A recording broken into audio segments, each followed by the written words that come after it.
Alright, we're going to explain how to use chain rule to find derivatives in the multivariable case. This problem is from quiz number 3.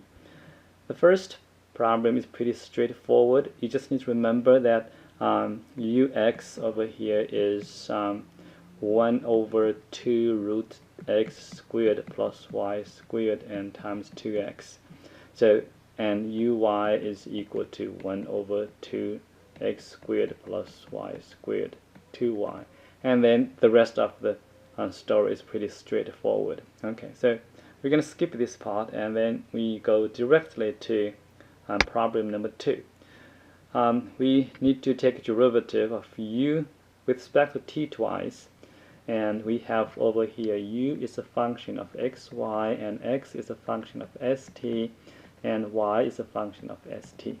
So the first step is just to write down the first derivative ut using the chain rule. So this is going to be dx dt and plus dy with respect to y, dy dt. Okay, so now we just plug in the formula.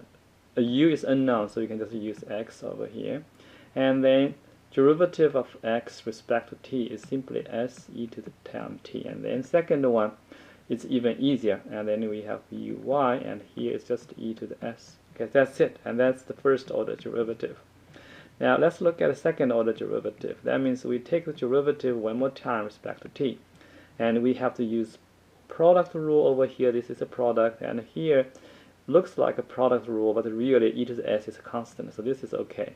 Alright, so then we have partial t and ux and s e to the power t and plus the ux. The derivative over here is still s e to the power t times e to the power t and plus partial uy. So this is natural. This is, you just copy what we have over here.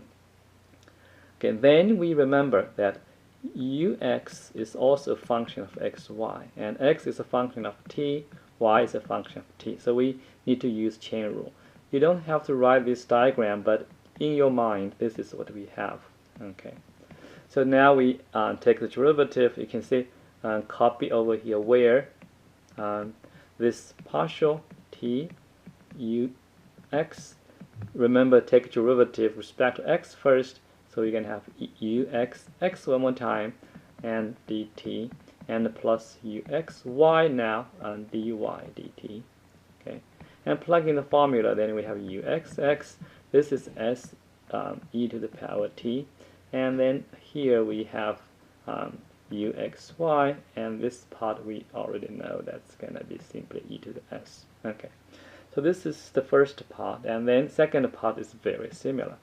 Take the derivative respect to t, uy, and then first derivative respect to x, then we have this, and then dx dt because of the chain rule, and second one is duyy and dy dt, and you put these values in again. This is uyx, s e to the power t, and plus uyy, and this is e to the power s. Okay. So if you want to put them back and simplify if you want to, and then this is what we have. utt is equal to this whole thing multiplied by st. So we're going to have uxx s squared and e to the 2t. And this second term we have s e to the power s, and then multiplied by e to the power t. So we have uxy. And then we have over here s and e to the t plus s. And notice we have another term like this later on, and that's over here. So really we have twice of this one. It's from over here, multiplied by e to the s. So this is twice, and then plus uyy. That's from over here, e to the 2s. That's because you have another one over there. And then you have still the first order term. Just copy over here ux and e to the power t. Alright, that's it.